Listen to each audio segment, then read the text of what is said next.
में ध्यान ग्रस्त श्रावक को भी होता है।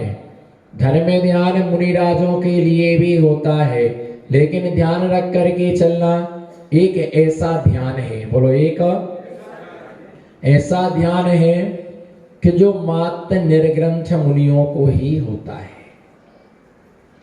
जिसमें विशेष बात यह है भावलिंगी मुनिराज के लिए ही होता है। 8वें गुण स्थान वर्ती मुनिराज के लिए होता है, जिस ध्यान का नाम है शुक्ल ध्यान। जिस ध्यान का नाम है शुक्ल ध्यान 8वें गुण स्थान से प्रारंभ होता है। 8वें के पूर्ववर्ती गुण स्थानों में धर्म ध्यान होता है। 8वें गुण स्थान से 11वें गुण स्थान तक प्रथम शुक्ल ध्यान होता है। 12वें गुण स्थान में द्वितीय शुक्ल ध्यान होता है। 13वें गुण स्थान में तृतीय शुक्ल ध्यान होता है। 14वें गुण स्थान में चौथा शुक्ल ध्यान होता है। विशेष बात यह है, शुक्ल का मतलब होता है अत्यंत उज्ज्वलता, अत्यंत निर्मलता। शुक्ल ध्यान का मतलब होता है धवलता। जैसे दूध का वर्ण कैसा होता है, बोलो जी, दूध का वर्ण कैसा होता है, धवल। धवल माने सफेद। चावल कैसे होते हैं, सफेद। दही कैसा होता है, सफेद। चूना कैसा होता है, सफेद। इस नारियल के अंदर की जो गरी होती है वह कैसी होती है, वह सफेद होती है। बस इसी प्रकार से शुक्ल ध्यान भी अत्यंत उज्जवल परिणामों के समूह का नाम क्या है, शुक्ल ध्यान। लोग कहते हैं ज्ञान की क्या आवश्यकता है, बोलो ज्ञान की क्या आवश्यकता है। पर आज मैं आपके लिए बता रहा हूं कि ज्ञान की क्या आवश्यकता है। ज्ञान के बिना कभी भी ध्यान होता नहीं है। जैसा ज्ञान, आपको साथ साथ बोलना, जैसा ज्ञान वैसा ध्यान, जैसा ध्यान वैसा ज्ञान। सम्यक ज्ञान सम्यक ध्यान, सम्यक ज्ञान सम्यक ध्यान, मिथ्या ज्ञान मिथ्या ध्यान। जैसा ज्ञान होगा वैसा ही ध्यान होगा। अगर अज्ञान होगा तो ध्यान भी क्या अर्थवत ध्यान होगी। तो ज्ञान की क्या आवश्यकता है। आचार्य कुंद स्वामी ने पंचम काल की श्रावक एवं मुनियों के लिए ज्ञान को ही ध्यान कह दिया है। नाणेन झाण सिद्धि झाणादो सभ्य कम ऋज्जरणम ऋज्जर फलामी मोक्कम नाड़ भासो तदो कुज्जा। आचार्य कुंद स्वामी प्रवचन सार में लिखते हैं, नाणेन झाण सिद्धि, ज्ञान से ध्यान की सिद्धि होती है। नाणेन झाण सिद्धि, ज्ञान से ध्यान की सिद्धि होती है। ध्यान से कर्मों की निर्जरा होती है। कर्मों की निर्जरा से मोक्ष की प्राप्ति होती है। इसलिए सम्यक दृष्टि जनों को नाड़भासम ज्ञान का अभ्यास करना कभी भी छोड़ना नहीं चाहिए। निरंतर ज्ञान का अभ्यास करते रहना चाहिए। कोई भी क्षण ऐसा ना जाए कि हम ज्ञान ध्यान में ना लगे रहें। ज्ञान से छूटो तो ध्यान में, ध्यान से छूटो तो ज्ञान में, तत्व चर्चा में, है ना, शंका समाधान में। इस प्रकार से स्वाध्याय में निरंतर लगे रहो। छोटा सा जीवन है, इतने ग्रंथ हैं, बोलो इतने, अध्यक्ष महोदय, इतने ग्रंथ हैं कि उन्हें अपनी लाइफ में उनको पढ़ना तो दूर रहा, अपनी लाइफ में उनको पढ़ना तो दूर रहा, अगर सारी जिंदगी भर उन ग्रंथों के पन्ना पलटाओ तो इतने ग्रंथ हैं कि तुम जिंदगी में पन्ना नहीं पलटा पाओगे। जीवन भर में तुम ग्रंथों के पन्ना नहीं पलटा पाओगे, इतने ग्रंथ हैं। पढ़ना तो दूर रहा। इसलिए ध्यान रख करके चलना कि ज्ञान के क्षेत्र में, विमल जी, किसके, ज्ञान के क्षेत्र में हमें हंस की नीति अपनाना चाहिए। क्या ज्ञान के क्षेत्र में हमें हंस की नीति अपनाना चाहिए। जैसे हंस दूध को ग्रहण कर लेता है और पानी को छोड़ देता है, इसी प्रकार से हमारा कितने में कल्याण हो सकता उतने को ग्रहण कर लीजिए, और जिससे हमें प्रयोजन नहीं है उसको क्या कर दीजिए, जो हमें समझ में आए। बोलो, जो हमें समझ में आए उसे पहले पढ़ना चाहिए, जो कठिन होता है उसे बाद में पढ़ना चाहिए। ऐसा ना हो कि कठिन के चक्कर में सरल और छूट जाए। इसलिए जो समझ में आ रहा उसके लिए ज्ञान के क्षेत्र में हमें हंस की नीति अपनाना, कि सार भूत है उसे ग्रहण कर लेना चाहिए। और मालूम बंदर की विशेषता होती है कि बंदर के लिए मालूम है कि अगर कहीं गेहूं मिल जाए, चावल मिल जाए, मक्का मिल जाए तो खाता नहीं है। वो क्या करता है, पहले उसके मुख में 2 थैलियां होती हैं, वो भर लेता है, उसमें थैलियों में भर लेता है, क्योंकि उसे मालूम है अभी कोई आएगा डंडा से मार के मुझे भगा देगा, तो ये भर लेता है। और फिर ऊपर पेड़े पर चढ़ करके, वृक्ष पर चढ़ करके, और बाद में ऐसा करके है ना खाता रहता है, ऐसा करता रहता है, ऐसा करता रहता है, खाता रहता है, ऐसे निकालता रहता है, और आराम से मस्त प्रसन्नता पूर्वक क्या करता है, खा लेता है। इसी प्रकार से हमें क्या करना चाहिए कि जब तक सूर्योदय है तब तक हमें पढ़ लेना चाहिए, और रात्रि में लाइट नहीं रहे, जब अंधेरा हो जाए तो आराम से जो पढ़ा है उसका चिंतन और मंथन करना चाहिए। रात्रि में लाइट नहीं है तो चिंतन और मंथन करना चाहिए, रात्रि में हम पढ़ ना पाएंगे। अथवा इसलिए भर लीजिए, कल हमारी आंखों का है ना चक्षु में देखने की शक्ति ना रहे तो जो हमें याद होगा हम उसको अच्छी तरह से क्या कर सकते हैं, उसके लिए पढ़ सकते हैं, जो हमें कंठस्थ होगा। तो ज्ञान के बिना ध्यान की सिद्धि कभी भी होती नहीं है। और शुक्ल ध्यान 4 प्रकार के दिए,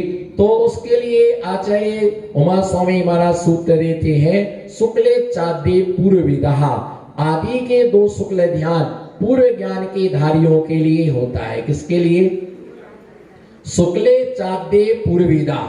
शुक्ल चाद्य पूर्वविदा का मतलब होता है आदि के जो एकत्व वितर्क और पृथकत्व वितर्क के नाम के जो 2 शुक्ल ध्यान हैं, वो दोनों शुक्ल ध्यान किसके होते हैं? पूर्वविद के ज्ञान की धारी।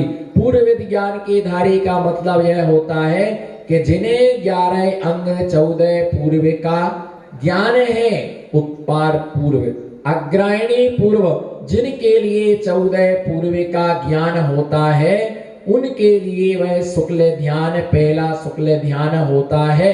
पहला दूसरा शुक्ल ध्यान पूर्व ज्ञान के जो ज्ञान का धारी है, श्रुत के धारी है, ऐसे भव्य जीवों के लिए छपक श्रेणी पर अथवा उपसम श्रेणी पर चढ़ने वाले मुनिराज के लिए पहला शुक्ल ध्यान उपसम श्रेणी वाले के लिए होता है, और पहला दूसरा दोनों ध्यान छपक श्रेणी वालों के लिए होते हैं। तो ऐसा वह अपने कर्मों का उपसम श्रेणी पर चढ़ने वाला वह कर्मों का उपशम करता है, और छपक श्रेणी पर चढ़ने वाला जीव कर्मों का क्या करता है? क्षय करता है। और जैसे ही वह 12वें गुणस्थान 10वें गुणस्थान के अंत में मोहिनी कर्म का नाश करता है। किसका? जो संसार का राजा है, संसार में डुलाने वाला, संसार में भटकाने वाला, प्रथम शुक्ल ध्यान के बल पर 10वें गुणस्थान के अंत में है ना शुक्ल वह मोहिनी कर्मे का नाश करता है। 12वें गुणस्थान में छपक श्रेणी पर आरोहण करने वाले महामुनिराज द्वितीय शुक्ल ध्यान के बल पर ज्ञानावर्णी, दर्शनावर्णी और अंतराय जो कर्म है उस अंतराय कर्मे के लिए नाश करते हैं। और जैसी 12वें गुणस्थान में द्वितीय शुक्ल ध्यान के द्वारा 3 घातिया कर्म क्षय के लिए प्राप्त होते हैं, 13वें गुणस्थान में है ना केवल ज्ञान रूपी दिवाकर का उदय हो जाता है। किसका? किसका? अगर हम दीपक से देखें तो कितना दिखेगा? थोड़ा सा। अगर हम टॉर्च से देखें तो थोड़ा ज्यादा दिखेगा। यदि हम 60 वाट के बल्ब में देखें तो ज्यादा दिखेगा। अगर 180 वाट के बल्ब में हम देखेंगे तो हमें और ज्यादा दिखेगा। यदि हम हेलोजन में देखेंगे तो फिर हमें सब कुछ नजर आएगा। ऐसे ही मति ज्ञान, सुत ज्ञान, अवधि ज्ञान, मना पर्याय ज्ञान के द्वारा जीव द्रव्यों की असर्व पर्यायों के लिए जानता है, लेकिन कैवल्य ज्ञान के द्वारा तीन लोक में चेतन अचेतन पदार्थों को जानता है, ऐसे परे केवलीना अंत के जो दो ध्यान है, सूक्ष्म क्रिया प्रतिपाती और विपरीत क्रिया निर्वर्तिनी, ये जो दो अंत के शुक्ल ध्यान है वो नियम से परे केवलीना केवल ज्ञानी को ही होते हैं। परमावगाढ़ सम्यक दर्शन केवलियों को होता है। क्या ध्यान में अंत के दोनों ध्यान, बोलो अंत के सूक्ष्म क्रिया प्रतिपाती विपरीत क्रिया निर्वर्तिनी, ये दोनों ध्यान केवली को होते हैं। परमावगाढ़ सम्यक दर्शन केवली के होता है। 13वां 14वां गुण स्थान केवली के होता है। परमोदारिक शरीर केवली के होते हैं, इस सामान्य व्यक्ति को नहीं होते हैं। तो वो उन ध्यानों के द्वारा 13वें गुण स्थान के अंत में सूक्ष्म क्रिया प्रतिपाती नाम के ध्यान को ध्याते हैं। मन वचन काय एकदम सूक्ष्म हो जाता है और 14वें गुण स्थान में सूक्ष्म क्रिया प्रतिपाती के बाद 14वें गुण स्थान में विपरीत क्रिया निवर्तिनी, जिसका अर्थ होता है कि वो उस गुण स्थान से वापस नहीं लौटते हैं, अंतिम गुण स्थान है। और उस 14वें गुण स्थान में 85 प्रगतियों का क्षय करते। कितनी प्रगतियों का? उपांत समय में 72 उपांत समय में अंत समय में 72 प्रगतियों का नाश करते हैं और उपांत समय में 13 प्रगतियों का क्षय करते हैं और अंत में 13 प्रगतियों और 72 प्रगतियों का क्षय करके वे परम सिद्ध अवस्था के लिए प्राप्त हो जाते हैं। जो पहला शुक्ल ध्यान है वह तीनों योग वालों को होता है।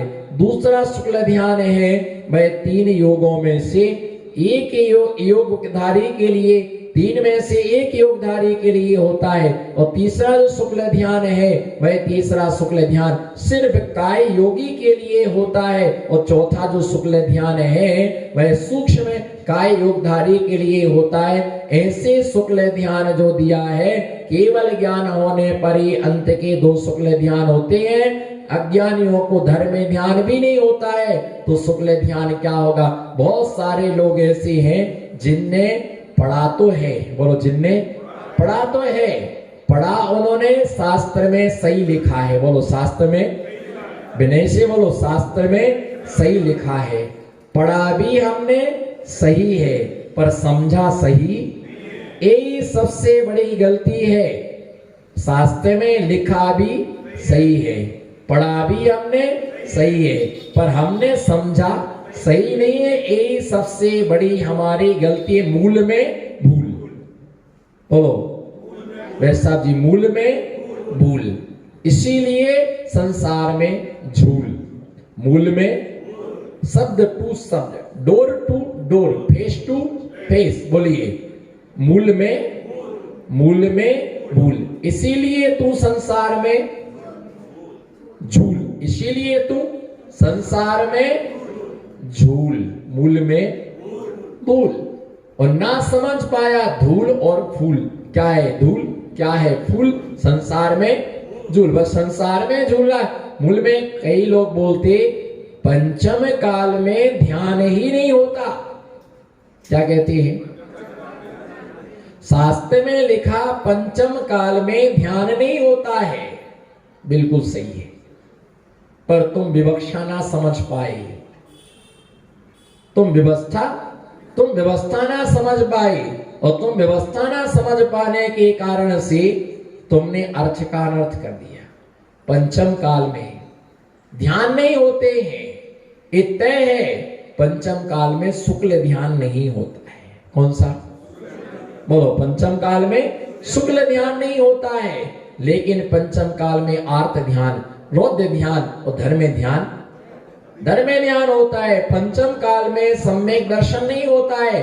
हाँ भाई सही भी है कथन करने की शैली, पंचम काल में छायक सम्यक दर्शन नहीं होता है, लेकिन उपसम और छह उपसम सम्यक दर्शन होता है। स्त्रियों को सम्यक दर्शन नहीं होता है। कई महिलाएं इस भ्रम से भ्रमित हैं कि महिलाओं के लिए सम्यक दर्शन नहीं होता है। अरे भाई, अगर सम्यक दर्शन नहीं होगा तो क्या पूरी जिंदगी मिथ्यात्व में निकालोगे?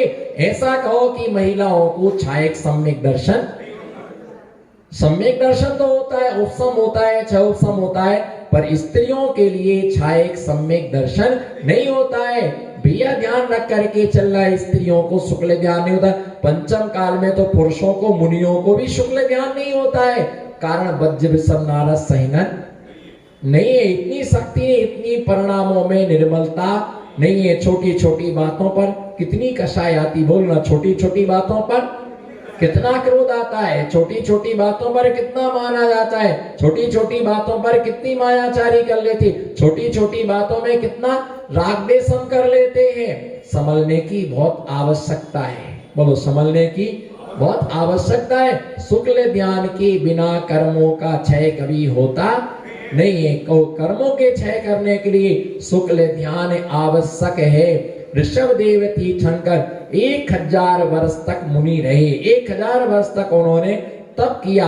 उसके पश्चात में पुरिमताल के उद्यान में बट वृक्ष के नीचे ध्यान में लीन हुए और शुक्ल ध्यान में लीन होकर के 4 घातिया कर्मों के लिए क्या कर दिया, नष्ट कर दिया। इसलिए ध्यान रख करके चलना कि शुक्ल ध्यान के बिना मोक्ष नहीं होता। 5 पांडव ध्यान में लीन थे, दुर्योधन ने उपसर्ग किया, बाहर तन में आग लगाई और आग लगती रही, है ना। बाहर एक देह जल रही है और अंदर क्या जल रहा, कर्म जल रहा। शुक्ल ध्यान के बल पर उन्होंने 4 घातिया कर्म रूपी ईंधन को जला दिया।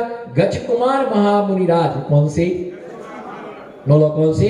गज कुमार महामुनिराज, जिनके सिर पर जलती हुई सिगड़ी रखी, बाहर से उनके बाल जल रहे हैं, बाहर से उनका शरीर जल रहा है, अंदर में जो ज्ञानावर्णी, दर्शनावर्णी, है ना, मोहिनी और अंतराय, ये जो कर्मों की 63 प्रगति नाश, जीते 18 दोष राग। ये पूजन में हम पढ़ते हैं कि जिन्होंने क्या, ज्ञानावर्णी कर्म की 5, दर्शनावर्णी कर्म की 9, अंतराय कर्म की 5 और मोहिनी कर्म की 28। इस प्रकार से घातिया कर्म की 47 प्रगतियां और इनके साथ में 16 प्रगतियां नाम कर्म की होती हैं। कर्मों की 63 प्रगति नाश, बोलो, कर्मों की 63 प्रगति नाश। जीते 18 दोष राग, जिन्होंने 18 दोषों को क्या कर लिया है, बस मनाते रहो जन्मदिन, बस जन्मदिन मनाते रहो और मरण तिथि को पुण्य तिथि कह के मनाते रहो। इसको इसीलिए तो जन्म और मरण की दोष से क्या नहीं हो रहे हो, मुक्त नहीं हो पा रहे। यहाँ पर है ना, जन्म जरा मृत्यु विनाश न, जन्म जरा मृत्यु विनाश न, जन्म निर्पांति स्वाहा। भगवान मेरा जन्म ना हो, भगवान मेरी मृत्यु ना हो, भगवान मेरा बुढ़ापा ना है। और इसमें क्या होते, खुशी होते हैं। जन्मदिन के लिए रेस्टोरेंट में जाते हैं, होटल में जाते हैं, लाखों रुपए खर्च कर देते हैं, मनाओ जन्मदिन, लाखों रुपए अर्घम निर्पांति स्वाहा। अरे भैया, जन्म को सार्थक करने के लिए कितने नंबर का जन्मदिन है अध्यक्ष महोदय? अगर 60 नंबर का जन्मदिन आया है, अरे नियम लो कि 60 श्रीफल का अर्घ हम भगवान को चढ़ाएंगे, 60 मुनिराजों को शास्त्र भेंट करेंगे। 60 इस बार हम नियम लेते, 60 साल के हो गए हैं तो हम 1 साल के अंदर 60 मुनियों को आहार दान देंगे, 60 मुनियों के दर्शन करेंगे, 60 तीर्थों की यात्रा, साल भर में हम 60 तीर्थों की यात्रा करेंगे। 60 ग्रंथों को मंगा करके, कहां से, नई दिल्ली से 60 ग्रंथों को मंगा करके हम मंदिर में विराजमान करेंगे। उस पर लिखो कि जन्मदिन के पावन प्रसंग पर हमने मंदिर में ग्रंथ विराजमान किया, तो तुम्हारा जन्मदिन क्या है, सार्थक है ना। और महाराज को तो आहार तक नहीं दिए, भैया वृत्ति करने नहीं आए, भगवान का अभिषेक नहीं किया और जन्मदिन में दुनिया भर के रागी भोगियों के लिए बुला बुला करके उनको खिला रहे। उनको क्या कर रहे, भैया ये खाओ, वो खाओ, वो खाओ, वो खाओ, वो खाओ, उसमें तुमने लाखों रुपए अर्घम निर्पांति, बोलो महामंत्री जी, लाखों रुपए अर्घम निर्पांति स्वाहा। क्या किया भैया, हमने तो बहुत बड़े, कम से कम 1000 लोगों को क्या कराया, भोजन कराया, पर महाराज को तो तुमने चावल तक नहीं चढ़ाए। महाराज के लिए तुमने, अरे तुम लाखों को जिमाओ, लेकिन जन्म की सार्थकता भगवान के दर्शन करने से है। मालूम, मेरा चातुर्मास जयपुर में हुआ, अब लोग जुड़ते हैं, परिवार जुड़ते हैं, अपनी अपनी श्रद्धा भक्ति भावना है। तो एक 8-10 साल का बच्चा था, काला परिवार का, तो उसका जन्मदिन आया, तो उसके पापा ने उससे कहा कि बेटा क्या चाहिए गिफ्ट में? कपड़े चाहिए, कंप्यूटर चाहिए, लैपटॉप चाहिए, मोबाइल चाहिए? बोले पापा ये कुछ भी नहीं चाहिए, चलो पदमपुरा के दर्शन करा। बोले नहीं, पदमपुरा भी नहीं आना। बोले आप तो हमारे लिए आचर्षी का दर्शन करा दो और आशीर्वाद दिला दो, मेरा जन्मदिन सार्थक हो जाएगा। बोले मुझे नहीं जाना है कहीं भी। और वो आया, उसको बहुत समझाया, होटल पर चलो, ये बोले हमें नहीं जाना। आखिर में दिन भर उसको मनाते रहे, लेकिन वो रोने लगा, बोले मैं नहीं जाऊंगा। तो उसने फिर शाम को 6 बजे निकले, 7 बजे दर्शन कराने के लिए जोबनेर लाया उसको, और जोबनेर में उसके लिए दर्शन कराया, सीढ़ी पर चढ़ाया और आकर के पैर पकड़ लिए। बोले महाराज जी मेरा जन्मदिन है, आप आशीर्वाद दे दीजिएगा जिससे हमारा ये साल अच्छा निकले। और खुश हो गया। बोले नए साल, अगले इस साल की शुरुआत हम गुरु चरणों में कर रहे। तो भैया जन्मदिन की सार्थकता, इनको कितना खिलाओ, जे कभी किसी की सगी नहीं हो सकती, जे अपने बाप के नहीं हुए तुम्हारे क्या होंगे? कितना भी खिला दो फिर भी कहने वाला यही कहता है, विमल जी मजा ही नहीं आया। जब मजा नहीं आया तो जलेबी समोसा डकारे क्यों? एक तो 4-4 समोसे, 4-4 जलेबी, सब कुछ खाया, और खाने के बाद में बोल रहे मजा नहीं आया। जब मजा नहीं आया तो खाया क्यों? बस ये है कि जिसका खाते उसकी थाली में छेद करते। आप पूछ लेना जितनों को तुमने पार्टी दी, जिनको खिलाया, पूछ लो एक को कि कैसा लगा। बाकी तो ठीक था लेकिन थोड़ी कमी रह गई। वो ये नहीं बताएगा इतना खिलाया, अरे थोड़ी कमी कर दी आपने। अगर इसके साथ गुलाब जामुन और होता तो मजा आ जाता। इतना खिलाया, उसकी खुशी नहीं है। गिफ्ट दिया है, सबको गिफ्ट दिया है, पर गिफ्ट थोड़ा सा हल्की। अरे एक खुशी मनाओ के जिनने कुछ नहीं दिया उनकी अपेक्षा कुछ तो दिया, पर उस जो मिला उसकी खुशी नहीं है ना। अच्छा होता तो और इसके लिए भैया ध्यान रख करके चलना, ये ध्यान रख करके चलना कि ऐसी स्थिति रहती है, हम जन्मदिन को तब सार्थक करें भगवान की भक्ति करके, भगवान के दर्शन करके, भगवान की पूजा। ये मौका भगवान कब कब देता है, कब कब ये भगवान मौका देता है? ठीक है, आप तुम्हारे हाथ अच्छे हैं तो अभिषेक कर लो, और कल के दिन जूझने लग जाएंगे, हिलने लग जाएंगे तो कौन, खुद का शरीर नहीं चलेगा। आज चल रहे दर्शन कर लो, कल शरीर काम नहीं करेगा, पड़े रहोगे। जिनवाणी चैनल खोल दिया जाएगा, सवेरे से अभिषेक देख लो, पड़े पर बेटे तुम्हें स्कूटर पर बिठाल करके मंदिर नहीं लाएंगे। यहाँ पर पुत्र तो है पर श्रवण कुमार कोई नहीं है। पूछ लेना अपने बेटे से कि तुम श्रवण कुमार हो कि कुमार हो, तो कहेगा हम कुमार हैं, श्रवण कुमार नहीं है। कोई नहीं लाने वाला तुमको मंदिर, और एक ही बेटा है तो वो कहेगा धंधा करे कि तुमको मंदिर लेकर के चले। पहले 4-4, 6-6 बेटे होते थे, एक घर में रहता था, चलो पापा हम ले चल रहे आपको मंदिर। एक काम का ले दे करके, बोलो ले दे करके, एक ही है तो फिर चिंता रहती कहीं चला जाए। आ रही पहले 6 होते थे तो चिंता नहीं रहती थी, कोई बात नहीं, 5 तो है, आ जाएगा। अब एक ही है तो जब तक घर नहीं आ जाए तब तक नींद नहीं आती है। कहीं पता चल जाए कि गैस का सिलेंडर फट गया, पूछते तुम सुरक्षित हो कि नहीं? वाह ठीक है, भाई नहीं पूछते मरा कौन? फिर पता चला गाड़ी पलट गई तो ये पूछते तुमको कुछ तो नहीं हुआ ना? नहीं पापा मेरे को कुछ नहीं, मैं तो सेफ खड़ा हूं, बिल्कुल ठीक हूं, मैं घर आ ही रहा हूं। वाह कोई बात नहीं। पर ये भी नहीं पूछेंगे कौन की क्या हालत है, भाई थोड़ा देख लेना वहां पर। भैया एक है तो चिंता ज्यादा रहती, 4 होते तो चिंता नहीं होती। शुक्ल ध्यान सिर्फ मुनिराजों को होता है, और 14वें गुण स्थान के अंत में सर्वघातीय घातीय कर्मों को क्षय करके वो जीव परम सिद्ध अवस्था को प्राप्त होता है। और सिद्ध अवस्था में सिद्ध परमात्मा के लिए कोई ध्यान नहीं होता है, वे अपने आत्मा स्वरूप में लीन रहते हैं। ऐसे ही आत्मा स्वरूप में लीन रहने के लिए कल आचार्य महाराज ने 11वें नंबर के छंद में बतलाया था।